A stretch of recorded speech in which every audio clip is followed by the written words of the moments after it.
Entre sus víctimas se encuentra el famoso jugador de baloncesto Hank Gathers.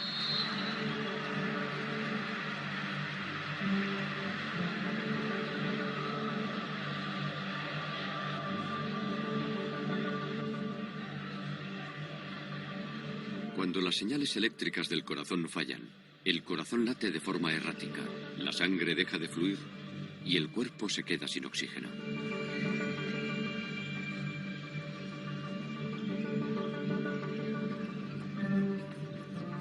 El corazón tiembla, incapaz de organizarse y de bombear sangre.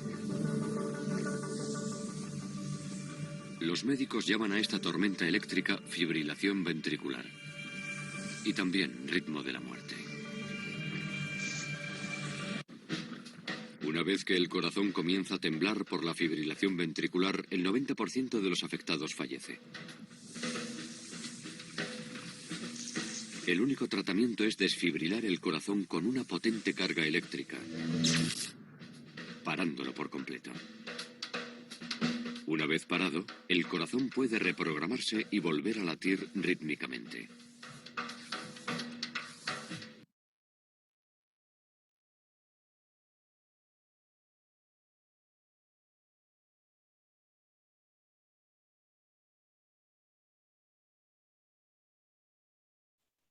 Buenas noches, chiquillos. Espero que estén todos muy bien en esta semana de receso.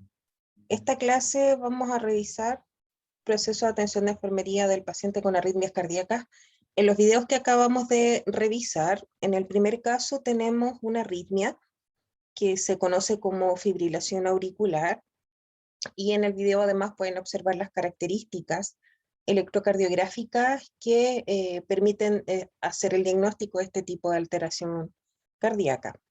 Independiente del tipo de arritmia con el que estemos trabajando, todas tienen en común el compromiso hemodinámico, es decir, todas las arritmias en estricto rigor pudieran ocasionar una disminución del gasto cardíaco, que es principalmente uno de los diagnósticos de enfermería prioritarios en este tipo de pacientes. En el caso de la fibrilación auricular, es una arritmia que se da con frecuencia en pacientes adultos mayores con patologías de base. Es importante mencionar que las arritmias cardíacas se pueden presentar en cualquier momento de la vida, no son exclusivas de los pacientes más añosos, e incluso se pueden presentar en pacientes adultos jóvenes sin patologías previas, pero en particular la fibrilación auricular es una arritmia, como ya mencioné, que se da mucho en el paciente adulto mayor, hipertenso, con cardiopatía coronaria. El gran riesgo de la arritmia cardíaca auricular, y en este caso la fibrilación auricular, es la formación de trombos que se desplazan desde el corazón a las arterias cerebrales, pudiendo eventualmente provocar accidentes cerebrovasculares de tipo isquémico. Es por eso que uno de los tratamientos, además de manejar la arritmia, es la anticoagulación de los pacientes con fibrilación auricular. Al provocarse este flujo turbulento dentro del corazón, existe la probabilidad de formar un coágulo de sangre, es decir, un trombo, que se desplaza a través del ventrículo izquierdo hacia la circulación cerebral, y con eso pudiera eventualmente obstruir una arteria a nivel del cerebro, provocando lo que ya les mencioné, un accidente cerebrovascular. Por tanto, también es importante en los pacientes con ACV isquémico la toma del electrocardiograma para determinar si eventualmente una arritmia cardíaca pudiera haber sido la causa de este trastorno cerebrovascular. Con respecto a la fibrilación auricular, al tratarse de una arritmia de origen auricular, la principal alteración que vamos a observar es a nivel de la onda P, que representa a nivel electrocardiográfico la contracción o la despolarización auricular. Otra característica de la fibrilación auricular es un ritmo irregular con una frecuencia dentro de rangos normales, es decir, entre 60 y 100. Otra cosa que caracteriza la fibrilación auricular es la presencia de complejos QRS, ya que no se trata de una arritmia ventricular, por tanto el QRS está presente con una morfología normal Sí, un poco más estrecho que los QRS normales, pero está presente. Y lo otro que les mencionaba, que es un ritmo irregular, es decir, la distancia entre RR no es regular y la frecuencia está dentro de rangos normales. Con respecto al segundo video, pudimos observar las variaciones en el trazado electrocardiográfico que termina finalmente con la asistolía, que es una línea isoeléctrica que demuestra ausencia total de actividad eléctrica a nivel del corazón. En ese video ustedes pueden observar cómo van cambiando los distintos ritmos y es característico del ritmo o de las alteraciones que podemos observar además en un infarto con elevación del segmento ST. Lo primero que van a observar en el video es la presencia de elevación del segmento ST, luego aparecen extrasístoles ventriculares seguidas de una taquicardia ventricular monomórfica. Después de eso aparece la fibrilación ventricular y finalmente termina en una sistolía. Ustedes pueden además observar que la frecuencia cardíaca va variando hasta finalmente llegar a 0 porque hay ausencia de actividad eléctrica. Eso mismo es lo que le ocurre al paciente en el video 3, que es un jugador de básquetbol. Es un paciente joven, como ustedes pudieron observar, deportista. Por tanto, las arritmias, insisto, se pueden presentar a lo largo de la vida de una persona. Obviamente, cuando hay antecedentes de patologías de base, la probabilidad de sufrir una arritmia es mayor. En este caso, hay además una imagen en el video donde ustedes pueden observar qué es lo que sucede dentro del corazón cuando hay una fibrilación ventricular. Hay un ritmo irregular, hay un desorden total, un caos total dentro del ventrículo, por tanto tampoco hay un gasto cardíaco efectivo. Es decir, el paciente no tiene un gasto cardíaco, por lo que sucede al paciente finalmente es un paro cardiorrespiratorio, donde hay ausencia, ¿cierto?, de un gasto cardíaco, los órganos no son perfundidos, el mismo corazón no es perfundido, y el manejo para la fibrilación ventricular es la defibrilación, es decir, la aplicación de descarga eléctrica al corazón para que finalmente el nodo sinusal retome el mando y este corazón se pueda volver a contraer de manera normal. ¿Qué tienen en común estos tres videos? Es que podemos inferir, ¿cierto?, el concepto de arritmia. Arritmia, por tanto, va a ser la ausencia, ¿cierto?, de un ritmo normal, ya sea en frecuencia o en características electrocardiográficas, que pueden determinar eventualmente una disminución del gasto cardíaco.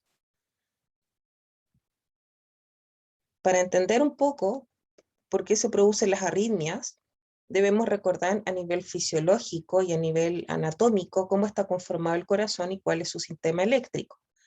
El impulso cardíaco se origina de manera normal en el nodo sinusal y tiene una frecuencia entre 60 y 100 latidos por minuto. Es de características regulares y una vez que se inicia este impulso, se genera este impulso en el nodo sinusal, se conduce a los ventrículos por las vías normales y sin retardo. Hay que recordar sí que hay un pequeño retardo fisiológico entre el nodo sinusal y el nodo auriculoventricular, que está representado en el electrocardiograma como el intervalo PR, perdón. Tiene que haber un retardo fisiológico para darle tiempo al ventrículo para que se llene. Si hubiera contracción simultánea de las aurículas y los ventrículos, finalmente no habría gasto cardíaco. Por tanto, siempre va a haber un pequeño retardo para darle tiempo al ventrículo para que se vuelva a llenar de sangre. Entonces, el impulso se genera en el nodo sinoauricular o nodo sinusal, es conducido al nodo auriculoventricular, luego pasa a la rama derecha y a la rama izquierda del haz de His. Finalmente, este impulso se propaga a los ventrículos a través de las fibras de Purkinje. Por tanto, cualquier alteración o cualquier diferencia en esta definición fisiológica corresponderá a una arritmia cardíaca. Ahora, con respecto al diagnóstico de las arritmias cardíacas, estas se basan principalmente en la actividad eléctrica del corazón que se puede representar en un papel a través de, ¿cierto?, un electrocardiógrafo. Aquí ustedes tienen las distintas ondas, segmentos e intervalos. Estos son los más importantes que uno analiza en un trazado electrocardiográfico. La primera onda que ustedes ven en el papel electrocardiográfico es la onda P, que representa la contracción auricular. Luego el intervalo PR, que es el tiempo que se demora en iniciarse la contracción auricular y llegar al ventrículo. Luego está el segmento PR. Observen la diferencia entre el intervalo y el segmento PR. En el caso del intervalo, este incluye la onda P. Y en el segmento es el espacio que hay entre una onda y otra. Luego está el complejo QRS, con las ondas Q, R y S, que determinan o que demuestran, ¿cierto?, la contracción del ventrículo. Seguido está el segmento ST, que es importante que lo reconozcan porque este se altera cuando hay infarto agudo del miocardio. Está el intervalo QT, la onda T, que es la repolarización ventricular, es decir, la relajación ventricular, y luego la onda U, que no se ve siempre en los electrocardiogramas. Salvo algunas ocasiones es posible visualizarla, pero en general uno trabaja con las ondas P, complejo QRS y la onda T. Esto es un trazado electrocardiográfico normal. Recuerden que los electros estándar, o los electrocardiógrafos estándar, permiten tener 12 miradas distintas del corazón. Aquí están las 12 derivadas que ustedes pueden ver en el papel, que sería D1, D2 y D3, ABR, ABL, ABF, P1, B2, B3, B4, B5, B6, y estas últimas son las precordiales. Si ustedes observan en el trazado electrocardiográfico, no siempre las ondas se ven de la misma manera. Por ejemplo, en el ABR, la onda T es negativa, que sería en esta columna el primer trazado. Este es ABR y es una derivada que se aleja del corazón.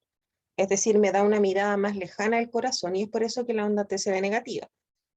Si miramos el D2 aquí, vamos a ver que la onda T es positiva. Esto no significa que el paciente esté sufriendo un infarto por la inversión de la onda T, sino que tiene que ver con la mirada que yo le esté dando en ese momento al corazón a través del electrocardiograma. Ahora, ¿qué significa en el papel? Lo que yo ya les había mencionado. Se genera el impulso a nivel del nodo sinusal, la onda P que representa la activación auricular, luego se conduce, ¿cierto?, al nodo auriculoventricular, que sería el intervalo PR. Hay una activación ventricular que se representa a través del QRS, y luego ya la repolarización ventricular representada por la onda T. Nuevamente, aquí está lo que representa cada uno de los intervalos y los segmentos y las ondas en el electrocardiograma. Solo es importante mencionar algunos intervalos que son los que más utilizamos, y en este caso el primero, que es el intervalo PR, que en condiciones normales duraría no más allá de 0.20 segundos. Si este tiempo se prolonga, quiere decir que hay un problema de conducción, es decir, desde que se inicia o desde que se origina el impulso cardíaco en el nodo sinusal hasta que llega al ventrículo, no tiene que pasar más de 0.20 segundos. Si este tiempo se prolonga, estaríamos hablando de un problema de conducción, y aquí podríamos estar en presencia de un bloqueo auriculoventricular, es decir, algo está pasando que el impulso se está demorando en llegar al QRS para contraer el ventrículo. Y en casos más severos, el paciente necesitaría un marcapaso para poder, ¿cierto?, ayudar a este impulso a que se conduzca de manera normal hasta el ventrículo. Otra cosa importante, la duración del QRS, es decir, el ancho, no más allá de 0.12 segundos. Y esos son los más importantes que vamos a ver en el electrocardiograma. Recordar que en el eje horizontal hablamos de tiempos, y en el eje vertical vamos a hablar de voltaje. Bueno, como les iba diciendo, en el eje horizontal vamos a tener los tiempos. Cada cuadradito dura 0.04 segundos, por tanto, un cuadrado grande que tiene 5 cuadraditos chiquititos durará 0.2 segundos.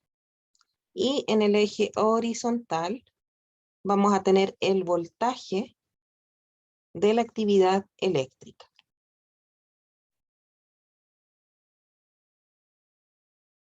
Cuando estamos frente a un electrocardiograma, hay 7 cosas que uno debería evaluar. Primero, la frecuencia.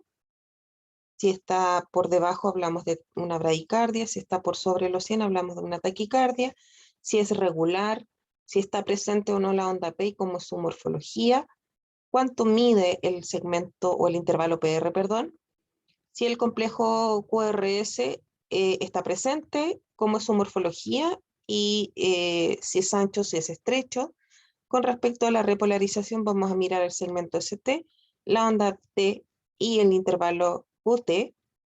Y en el caso de observar alguna arritmia, ¿en qué derivada vamos a observar esa arritmia? Con respecto a la frecuencia cardíaca, existen varios métodos para poder calcularla. Existe el método de los 6 segundos, que es útil para los ritmos irregulares. Se cuenta el número de ondas T o onda R y se multiplica por 10 en 6 segundos.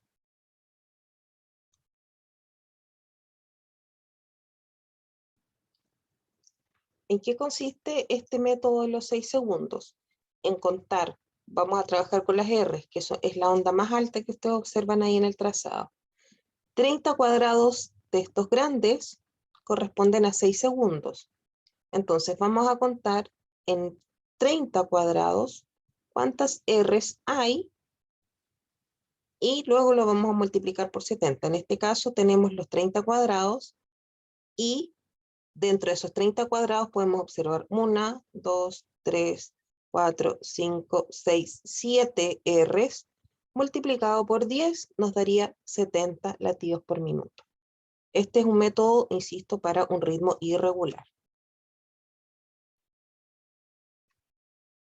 El ritmo cardíaco consiste en, ¿cierto? Se puede dibujar con un lápiz y un papel, y se van marcando en un papel todas las ondas R, se va haciendo correr el papel hacia la derecha, una hoja en blanco, y con eso las R debieran coincidir. Observamos la morfología de la onda P. La onda P en condiciones normales tiene que ser una onda redonda, no tiene que ser una onda alta, ¿cierto? Ni difásica, es decir, que tenga dos fases, que sea positiva y negativa, porque eso estaría hablando, ¿cierto?, de una alteración.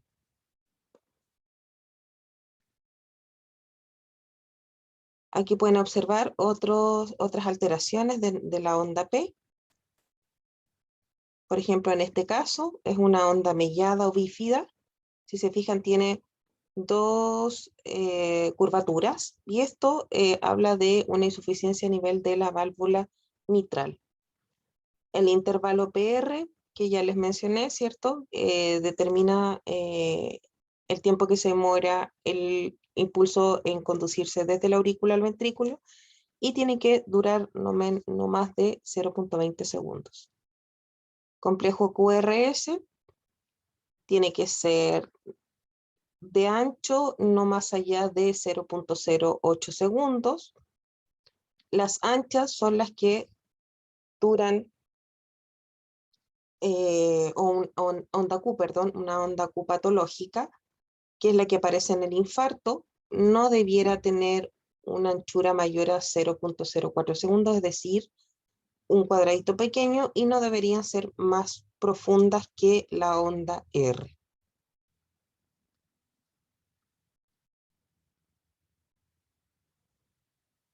El electrocardiograma además permite hacer o identificar la causa de una insuficiencia cardíaca.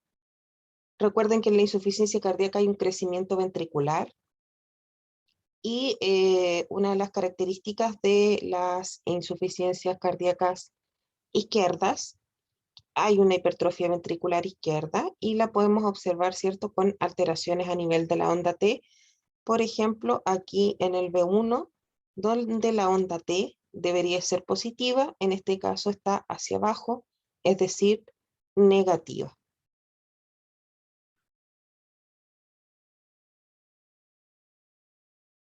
El intervalo QT, la verdad es que se utiliza ya más para estudios en profundidad de alteraciones cardíacas.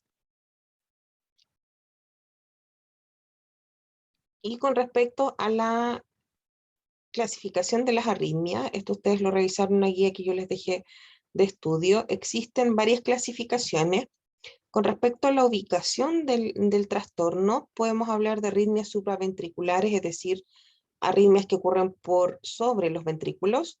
Están las extrasístoles supraventriculares, la bradicardia sinusal que se observa en pacientes que son deportistas extremos o en la utilización de algunos beta bloqueadores como el propanolol, la taquicardia sinusal que podemos observar cuando hay fiebre, dolor o frente al consumo de algunos estimulantes, cafeína, energéticas y drogas como la cocaína.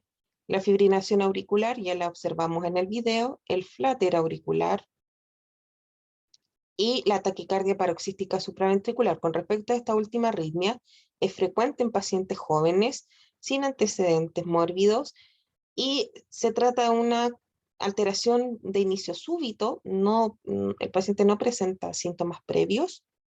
Se caracteriza también por ausencia de onda P, por un QRS estrecho y por una frecuencia cardíaca habitualmente por sobre los 120.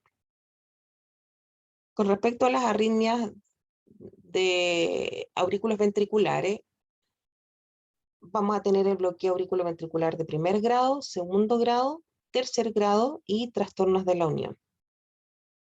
De las arritmias ventriculares vamos a tener la extrasístole ventricular, yo ya se los mencioné en el segundo video que observamos hace un rato, la taquicardia ventricular, el flutter o fibrilación ventricular, el ritmo, idioventricular acelerado y los bloqueos de rama. Bloqueo de rama derecha, bloqueo de rama izquierda. Aquí un dibujo de una extrasístole supraventricular, es decir, aquí hay un latido que no debiera ocurrir en condiciones normales. Una bradicardia sinusal a la izquierda. Fíjense que el ritmo es regular y están todos los elementos de un electro normal excepto la frecuencia. Tenemos una onda P normal, un QRS normal, una onda T positiva, una P nuevamente, un QRS normal y una onda T positiva. ¿Ya? Aquí no hay alteraciones en la conducción. Una taquicardia sinusal, están todos los elementos salvo la frecuencia cardíaca que está por sobre los 100. Hay una onda P normal, recuerden que la primera onda que aparece en el electro es la P, QRS y una T positiva.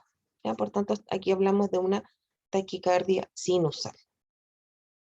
Una fibrilación auricular, ya lo observamos en el video, hay una distancia RR irregular, no se observa una onda P normal y la onda T tiene características dentro de rangos aceptables. El flutter auricular se caracteriza por estas P en dientes de sierra, es un ritmo regular, pero se caracteriza por estas ondas en dientes de sierra. Recuerden que al haber una alteración a nivel de las aurículas, lo que se altera es la onda P. Taquicardia paroxística supraventricular. La onda P no se visualiza en condiciones normales, está más bien superpuesta con respecto a la onda T. Es un ritmo regular. Si se fija, la distancia RR es regular.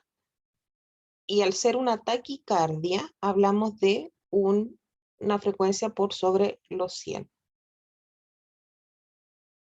Con respecto a los bloqueos de primer grado, el PR va a ser mayor a 0.20 segundos. Es decir, la onda P está aquí, la aurícula se contrae y el impulso se va a demorar en llegar al ventrículo. ¿Ya? Por eso se llama bloqueo de primer grado. Solo existe el lentecimiento de la conducción, es decir, el PR es mayor a 0.20 segundos. Bloqueo de segundo grado. Aquí vamos a tener un PR que se va alargando. Fíjense en este primer PR. El segundo PR se hace más largo. El tercer PR se hace aún más largo. Y en el cuarto, esta P no es capaz de llegar al ventrículo y se vuelve a originar una contracción auricular, y vuelve a empezar todo el ciclo. Bloqueo de segundo grado. Tenemos una P que conduce, y en este caso esta P no conduce y se vuelve a originar otra P para que llegue al ventrículo. Bloqueo de tercer grado, una onda P, otra onda P y recién esta tercera onda P alcanza a llegar al ventrículo. Extrasístoles ventriculares, la alteración va a estar en el QRS. Si se fijan, es un QRS que es anormal. Y esto se origina por focos ectópicos a nivel del ventrículo que están tratando de contraerse sin ningún ritmo. La taquicardia ventricular, en este caso hablamos de una taquicardia ventricular monomorfa, donde los QRS son anchos y no se observa absolutamente nada más en el electro. Fibrilación ventricular, ya lo habíamos visto en el video. Los bloqueos de rama, no vamos a entrar en mucho detalle con respecto a esto. Con respecto al proceso de atención de enfermería, entonces, ¿qué es lo que vamos a valorar? Las causas de la arritmia, que pueden ser enfermedades de base o estímulos temporales como el efecto de algunos medicamentos o la ingesta de alguna sustancia. Y principalmente, ¿cuál es el efecto de la arritmia sobre la capacidad del corazón para bombear un volumen adecuado de sangre? Es decir, ¿qué tanto afecta esta arritmia a la capacidad del corazón a mantener un gasto cardíaco normal? Recuerden que el gasto cardíaco en un adulto es de 5 litros por minuto. Dentro de la valoración, además, vamos a consultar al paciente si ha sufrido síncopes, es decir, desmayos. Recuerden que si disminuye el gasto cardíaco, disminuye también la perfusión cerebral. Si hay mareos, si el paciente siente vértigo, si siente fatiga producto de la disminución del gasto cardíaco. Las taquicardias, independiente del origen, pueden provocar algo de dolor torácico por la isquemia, y además de esto el paciente puede referir palpitaciones. ¿Qué medicamentos toma? Si hay algún complemento nutricional o algún consumo de bebidas energéticas. La digoxina, que es uno de los medicamentos que puede provocar bradicardia. La digoxina es un medicamento que se usa para la insuficiencia cardíaca. Es un inótropo positivo, es decir, aumenta la fuerza de contracción del corazón, pero es un cronotrópico negativo, es decir, disminuye la frecuencia cardíaca. Por tanto, podemos tener frecuencias bajo 60 en pacientes que toman este tipo de medicamento. Si hay además algunas cardiopatías de base o si hay alguna neumopatía obstructiva crónica o enfermedad pulmonar obstructiva crónica. Dentro del examen físico, los signos de gasto cardíaco reducido, que serían cambios en el nivel de conciencia, la piel fría, pálida, retención de líquidos, distensión de las venas del cuello, estertores y sibilancias pulmonares, el pulso apical y los pulsos periféricos, la presencia de sonidos cardíacos extras, de algunos soplos cardíacos, la presión arterial y la presión del pulso. Entonces, dentro de los diagnósticos de enfermería, el más importante sería disminución del gasto cardíaco relacionado con alteraciones de la conducción cardíaca, manifestado por piel fría, sudorosa, pálida, alteración de conciencia, confusión, vértigo, mareo, fatiga o disminución del débito urinario. Ansiedad relacionada con el temor a lo desconocido, manifestado, ¿cierto?, por la verbalización del paciente y desconocimiento de la arritmia y su tratamiento. Dentro de las complicaciones de la arritmia está el paro cardiorrespiratorio, sobre todo aquellos ritmos letales como la fibrilación ventricular, la insuficiencia cardíaca. Ya dijimos que si el corazón no funciona como bomba, vamos a estar en presencia de una insuficiencia cardíaca que puede ser temporal o permanente. Y un evento tromboembólico, sobre todo la fibrilación auricular. Dentro de las intervenciones en cualquier paciente que esté cursando con una arritmia, es importante la monitorización continua. ¿Qué vamos a valorar? La presión arterial. La disminución de la presión arterial demuestra, ¿cierto?, una disminución del gasto cardíaco. La frecuencia y el ritmo del pulso, la frecuencia y la profundidad de las respiraciones y los sonidos respiratorios. En el fondo, lo que vamos a tener que evaluar en las intervenciones es el efecto hemodinámico de la arritmia.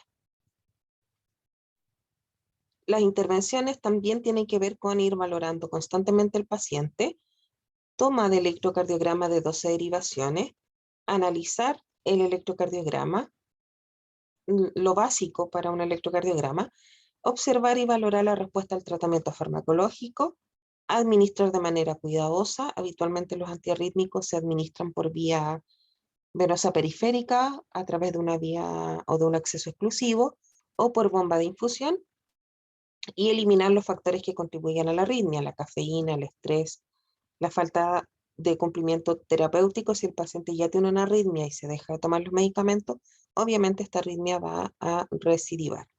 Y hábitos de vida saludable.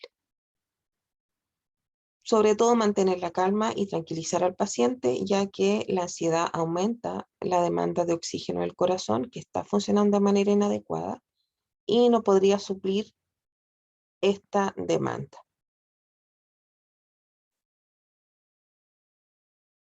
Con respecto a la evaluación, que esperamos finalizadas las intervenciones de enfermería, que el gasto cardíaco esté conservado, que haya una frecuencia cardíaca, una presión arterial, una frecuencia respiratoria y un nivel de conciencia dentro de límites normales, y que los episodios de arritmia disminuyen o desaparecen en el caso de que se trate de arritmias paroxísticas o de instalación temporal. Reducción de la ansiedad, el paciente se muestra tranquilo, con una actitud positiva y que confía, ¿cierto?, en la capacidad de acciones apropiadas en la urgencia.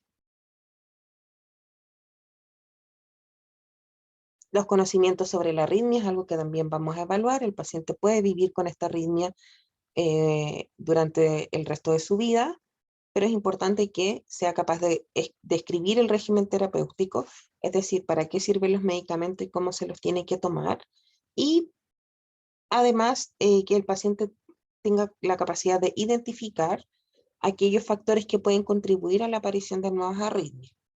Y en el caso de la urgencia, ¿qué es lo que debería hacer el paciente en caso de presentar nuevamente esta arritmia? Con respecto a los medicamentos, aquí solo algunos ejemplos. Para la bradicardia sinusal se puede utilizar atropina, que es un anticolinérgico, de 0,5 a 1 miligramo rápido en bolo sin diluir, y esto va a aumentar la fuerza de contracción del corazón y la frecuencia cardíaca. Recuerden que la bradicardia sinusal puede ser provocada por algunos medicamentos o en pacientes que realicen ejercicio físico extremo.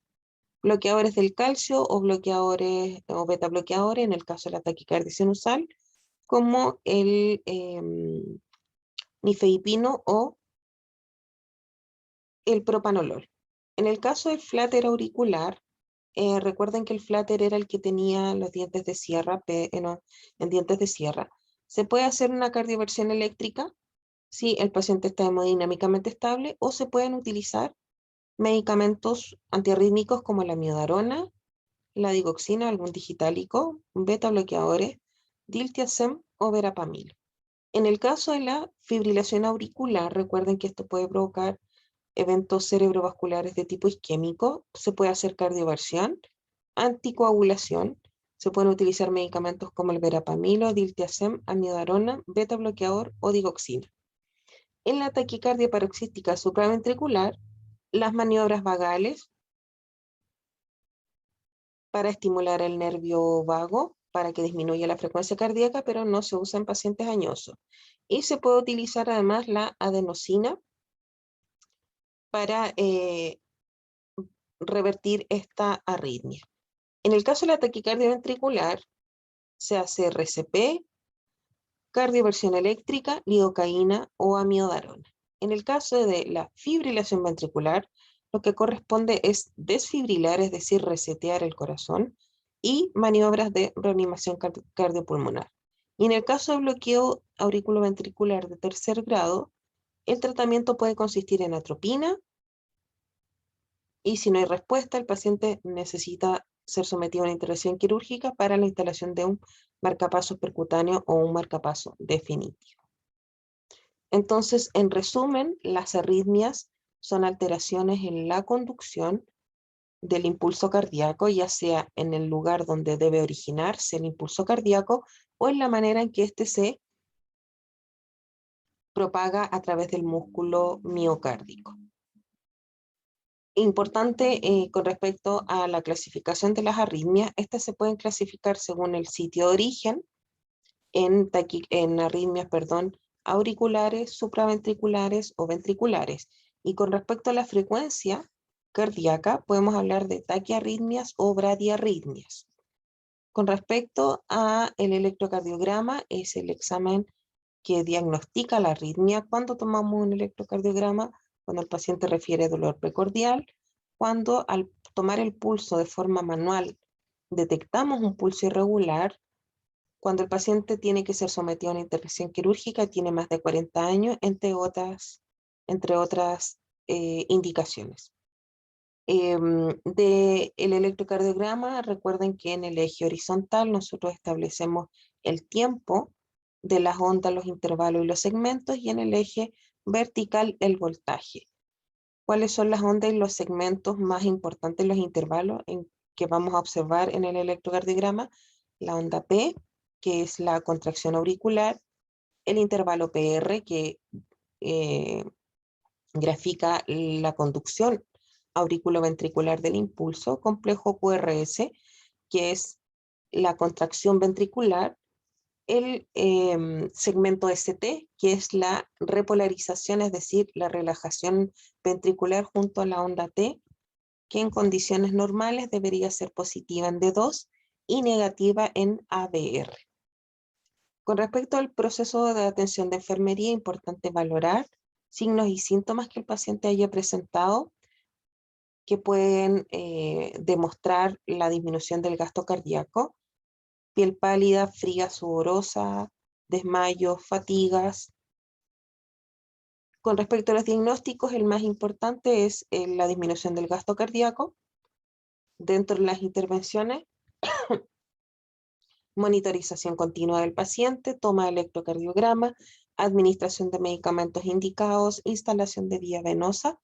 Y con respecto a la evaluación, lo que vamos a valorar son aquellos signos y síntomas que nos demuestran una mejoría del nivel o del gasto cardíaco, un nivel de conciencia dentro de parámetros aceptables. La piel tiene que mostrarse o tiene que estar rosada, perfundida, tibia y con un buen gasto cardíaco. Con respecto al tratamiento de las arritmias, dependerá de la estabilidad hemodinámica del paciente. Algunos ritmos pueden ser cardiovertidos, otros ritmos tienen que ser desfibrilados, como en el caso de la fibrilación ventricular.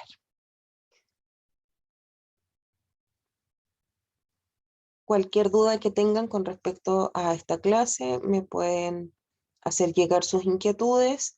Complementen con la guía de estudio que les dejé para arritmias.